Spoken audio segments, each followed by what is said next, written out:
Hello and welcome back to the Volks Wizard channel. In today's driveway DIY video, we're going to do a job on my Mk7 Golf GTI Club Sport S that applies to many other models and is actually something VW state never needs to be done. I'm talking about changing the oil on the 6-speed manual transmission.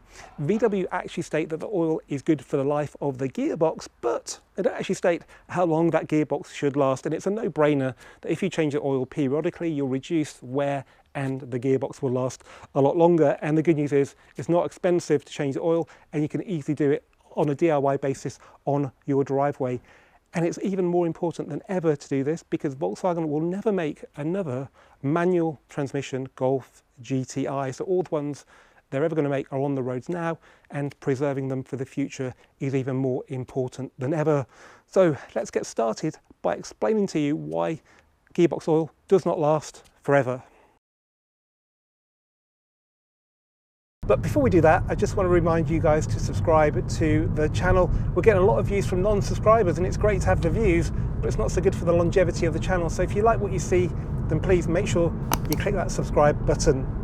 Now I'm just warming the car up to make the gearbox oil thinner. Volkswagen don't specify a temperature for doing the oil change, probably because it's not part of the service schedule, but I'm doing it because it makes the oil thinner, which means you get a better drain and it drains more quickly. Now, why do you need to change the gearbox oil, particularly if Volkswagen say you don't need to do it?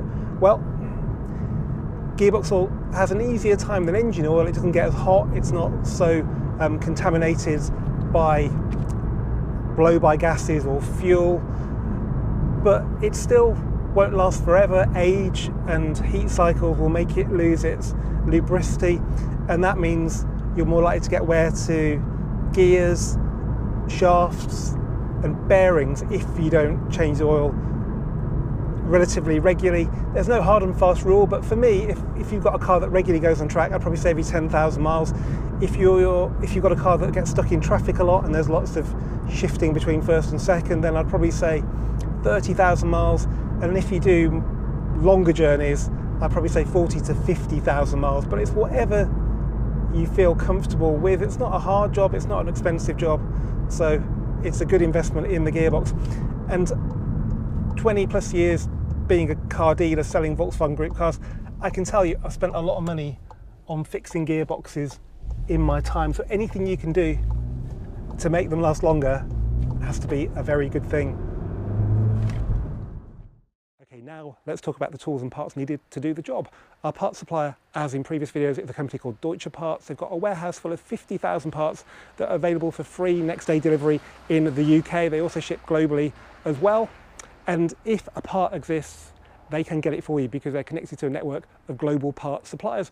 The reason I'm happy to partner with them is because if you have a look at their Google feedback, you can see it's really positive, and that's really important if you're supplying parts by mail order, because if they're not correct and you've taken the car apart, it can cause a whole lot of aggro. So yeah, check out the website. There's loads of stuff for Mk7 Golfs and lots of other cars too.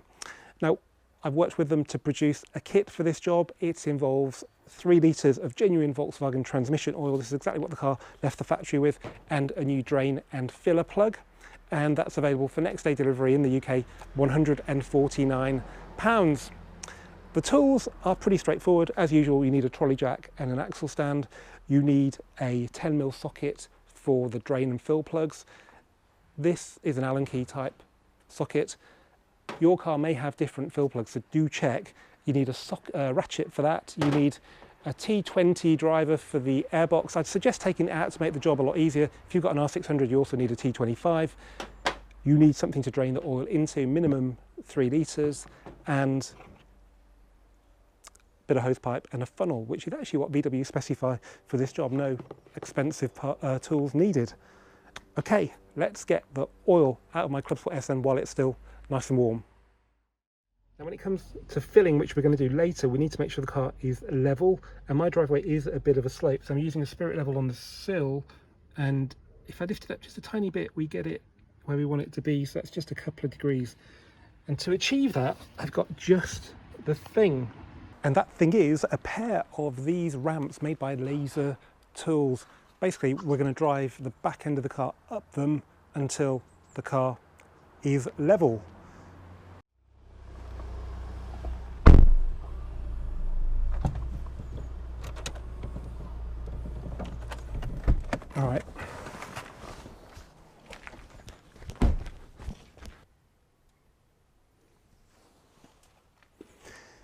Yep, that's pretty much perfect. So now we can start draining. Before you get started, make sure you put the car in neutral, and if you're going to do that, make sure the parking brake is on so the car doesn't roll away. And now we're going to start off by getting the airbox out. So on this R600, it's all T20s apart from the two holding the R600 to the slam panel.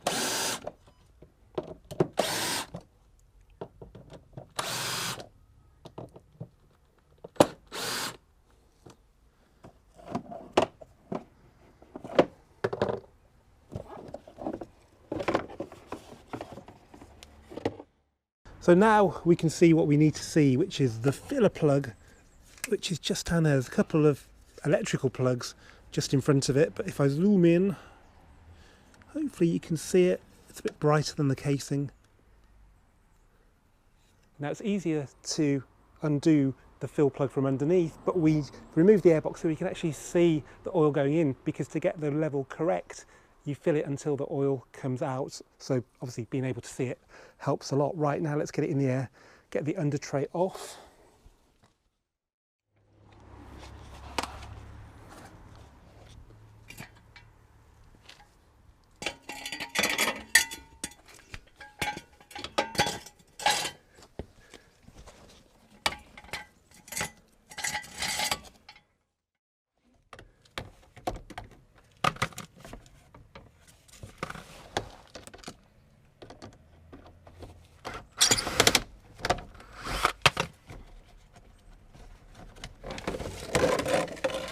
Okay, 8. Okay, so we're doing really well now. The filler and the drain plugs are exposed. We just need to make sure they come off. So we're going to start off with the filler plug, because obviously if you drain the oil out, you can't put any in. That's a bit of a problem. So we're just going to make sure that will release. So 10mm Allen key on that. There's loads of room as well for your ratchet, which makes a nice change. Yeah, it's tight, but not ridiculously so. So now, let's get onto the drain. Okay, lovely.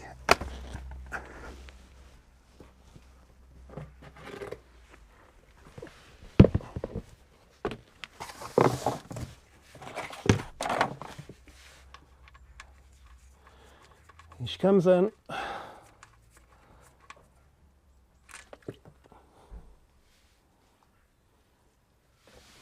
So it's, you know, it's got a bit of a tinge to it, but it's not going to be terrible at 16,000 miles.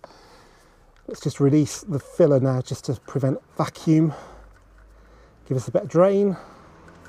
Look at that. Look at the difference then. Okay, and finally we need to drop the car down.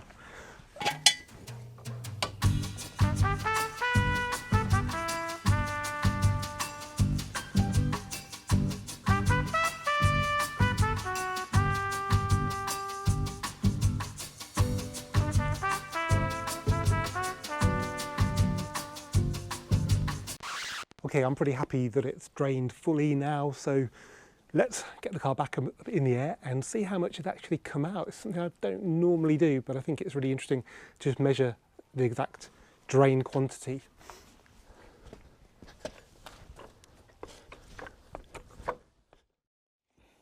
Okay, it looks, I'd say just over 2 litres. So let's see.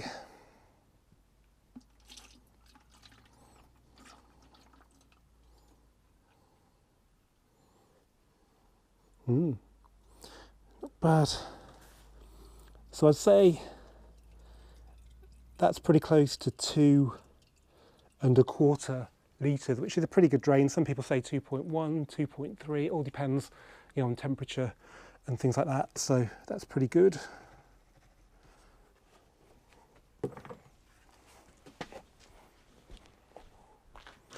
So if I hold that as level as I can, you can see it's just there. So that's a good job. Right, let's get it filled up.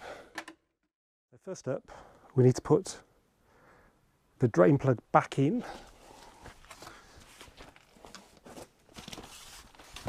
They're both the same, and these are called by Volkswagen the hex plugs with shoulders. They go up to 45 Newton meters. If you've got different plug to that, even if it's hex with less of a shoulder, it's going to be a different torque setting.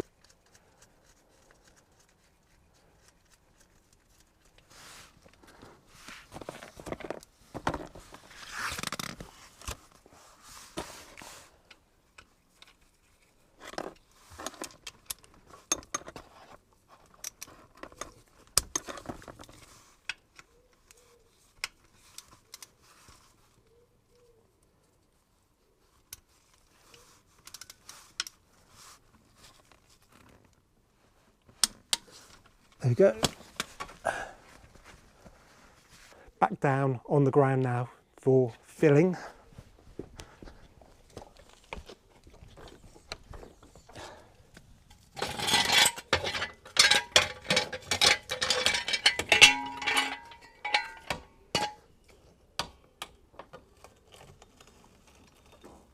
Obviously, because some will come out when it's full, it's a good idea to reinstate your drainer, this time under the filler plug, which that's good. Okay.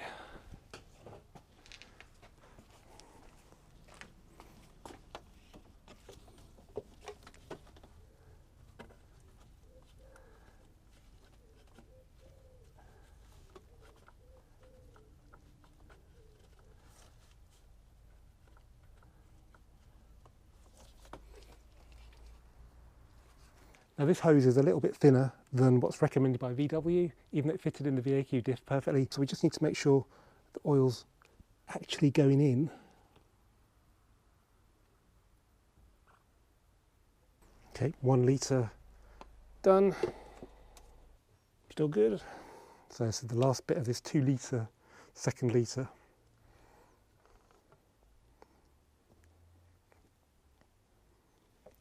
Okay. Now we need to be ready to put the filler plug back in, which I can do here. I personally like to capture it when it's still dripping out a bit. I don't want it to stop dripping completely, so the quicker I can get this in, the better, and I can just about do that from here, so that's good. So let's leave that there. Okay, so we know we had about 2.25 out, so we don't need to go crazy. Just make sure that's in. Yep.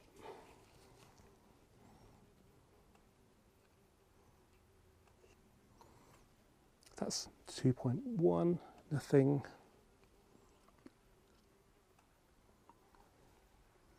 .2, I can hear a bit of a drip.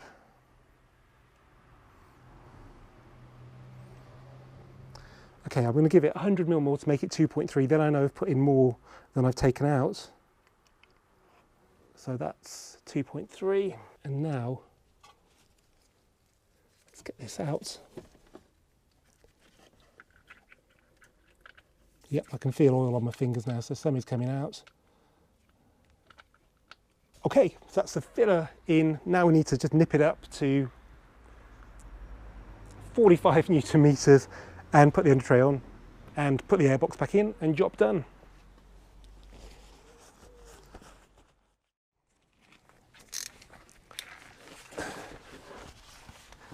Okay, so you can see there's been a bit of oil coming out as we really needed it to do, just to be sure we had the level right. So let's just wipe that off.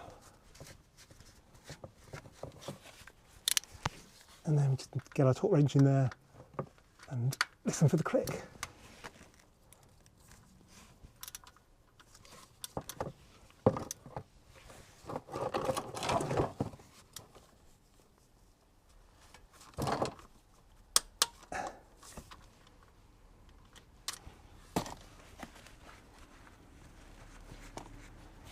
Lovely.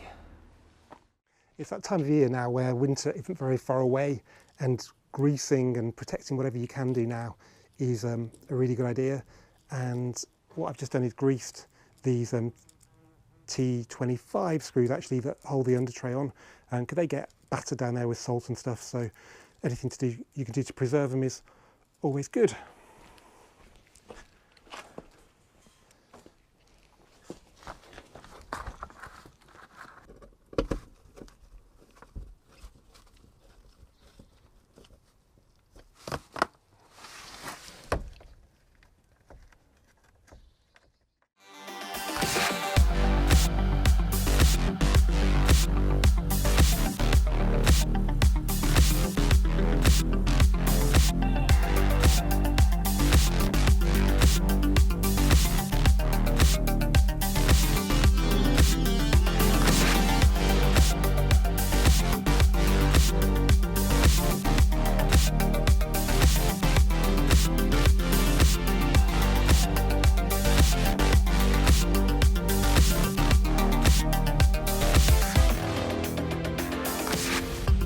Okay, so that's the job completely done. I think we should go for a drive and just make sure the gearbox feels as good as it did before.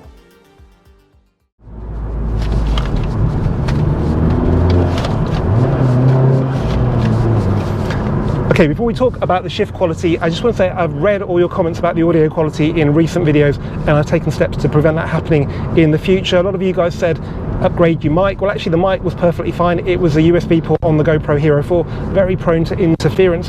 I've stuck with that camera even though it's old because it's generally quite reliable and it works with my gimbal stabilizer, and I only really use it for the walk-arounds of the exteriors and interiors, maybe a bit of interviewing. I'm gonna switch to using my iPhone 12 and this new microphone I'm using now because it's a lot lighter and you should get good video and audio that way. So yeah, let me know what you think of this audio quality. Right now it's got built-in background noise suppression, and also it's dual channel, which means when I interview people they can have their own mic instead of using the one mic on me, which doesn't always work so well. Okay, now let's talk about the shift then. Well, I wasn't expecting a change. I wasn't trying to fix a problem like a lot of people do when they have a gearbox oil change. It feels just like it did before, which is great because modern Volkswagen manual shifts are hard to fault. Not always the case with, say, the Mark IVs.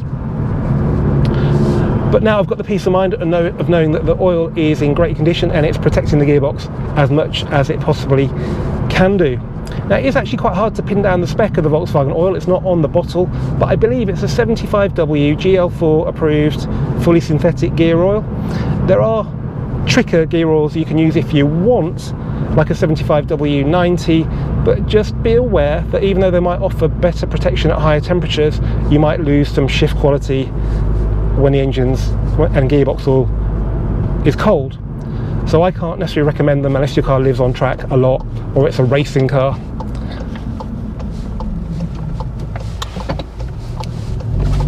But yeah, this feels